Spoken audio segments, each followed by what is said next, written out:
घुलनशील उर्वरकों के प्रयोग से क्या क्या फ़ायदे होते हैं और कैसे प्रयोग करना चाहिए, कौन सी स्टेज पर कौन सी वाली घुलनशील उर्वरक हमें प्रयोग करनी चाहिए। आज हम बात करने वाले हैं लहसुन की फसल में घुलनशील उर्वरक के प्रयोग के बारे में। उनको आपको कौन सी स्टेज में कौन वाली प्रयोग करनी है, क्या लाभ होता है, पूरी डिटेल से आपको हम जानकारी देने वाले हैं। दोस्तों, मैं हूं धीरेन्द्र और आप देख रहे हैं डीके गार्डन यूट्यूब चैनल।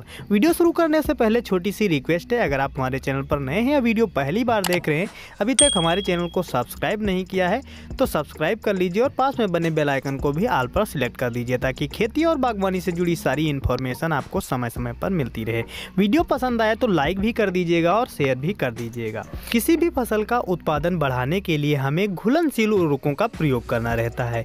किसी भी फसल में अगर हम इनका प्रयोग करते हैं तो ये 3 स्टेज में प्रयोग करनी रहती हैं और तीनों बार इनके जो कॉम्बिनेशन है वो अलग प्रकार से प्रयोग करने रहते हैं।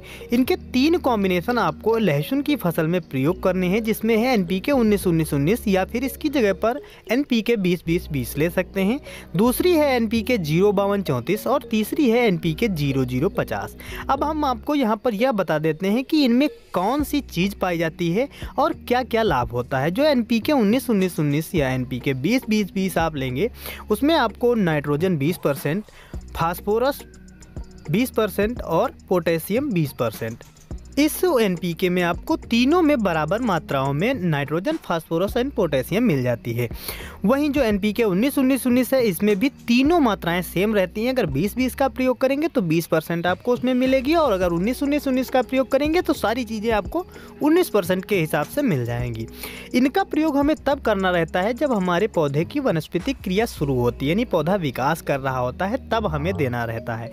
जिसमें जो हमारी नाइट्रोजन है वो हमारी पत्तियों की क्लोरोफिल की मात्रा बढ़ाती है, पौधे के विकास में सहायक रहती है। जो फास्फोरस है वो जड़ों का विकास करता है। जब हमारे पौधे की जड़ों का विकास अच्छे से होगा और उसकी पत्तियों का विकास होगा, क्लोरोफिल की मात्रा बढ़ेगी तो हमारी जो ग्रोथ है वो पौधे की अच्छी होगी, जिससे एल्डिंग बढ़ने की संभावनाएं बढ़ जाती है। जो 20% आपको उसमें पोटेशियम मिलता है ये भी हमारे पौधे में चमक बढ़ाने और कंदों के आकार बढ़ाने में सहायक रहती है।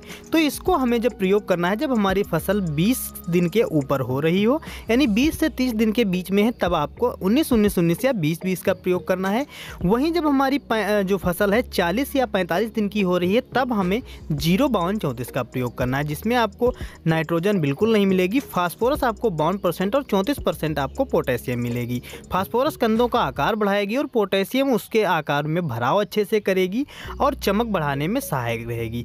लास्ट वाली जो NPK हमें प्रयोग करनी है 0-0-50, वो हमें 65 या 70 दिन के आसपास में करनी है, जिसमें हमें केवल पोटेशियम मिलती है। पोटेशियम हमारे किसी भी फसल में जब हम इसको देते हैं तो उसकी एल्डिंग में काफ़ी ज़्यादा वृद्धि कर देती है, जिससे हमारे पौधे में चमक बनी रहती है, कंदों का आकार बड़ा होता है, जिससे उत्पादन भी काफ़ी अधिक होता है। तो इस प्रकार से आप NPK 19-19-19, 0-52-34 और 0-0-50 का सही समय पर प्रयोग करके अपनी फसल में अच्छा उत्पादन ले सकते हैं। इसका प्रयोग करने से आपकी जो फसल पीली पड़ती है और कई सारी ऐसी समस्याएं आती हैं जिससे आपकी फसल कमज़ोर दिखाई देती है, तो ये सारी समस्याओं से आप छुटकारा पा जाएंगे। अब हम बात करेंगे इसके डोज के बारे में और प्रयोग करने के सही तरीके के बारे में। लेकिन उससे पहले दोस्तों आपको बता दें कि अगर आप ऑनलाइन इन उर्वरकों को खरीदना चाहते हैं तो लिंक नीचे डिस्क्रिप्शन में दिया गया है, वहां से जाकर के आप परचेज कर सकते हैं। 1 एकड़ की लहसुन की फसल के लिए आपको 1 kg जो NPK 19-19-19 है या 0-52-34 या 0-0-50 को लेना रहेगा।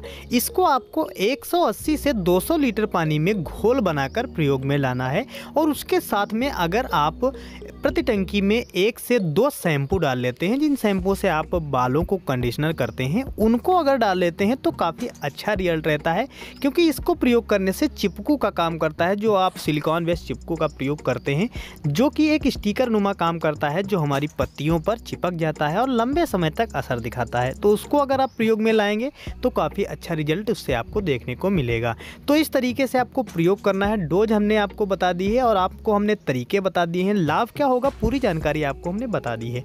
वीडियो पसंद आया हो तो लाइक शेयर कर दीजिए, चैनल पर नए हैं तो सब्सक्राइब कर लीजिए ताकि खेती और बागवानी से जुड़ी सारी जानकारी आपको समय समय पर मिलती रहे।